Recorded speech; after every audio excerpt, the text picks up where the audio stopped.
like them. They look clean. What do you guys think?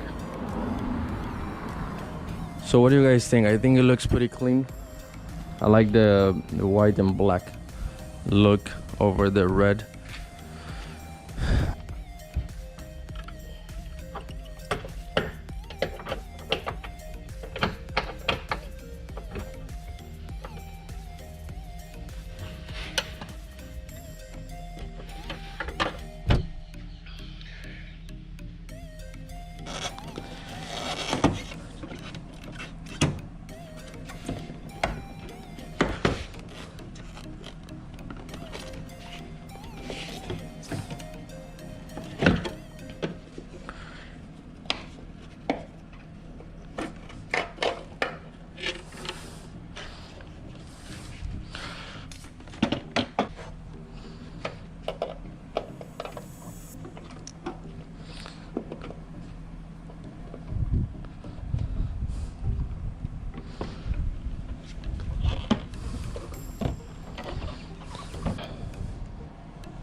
Alright guys, so there it is. The Euro tail lights are installed, and that'll be all for this video. Thank you so much for watching.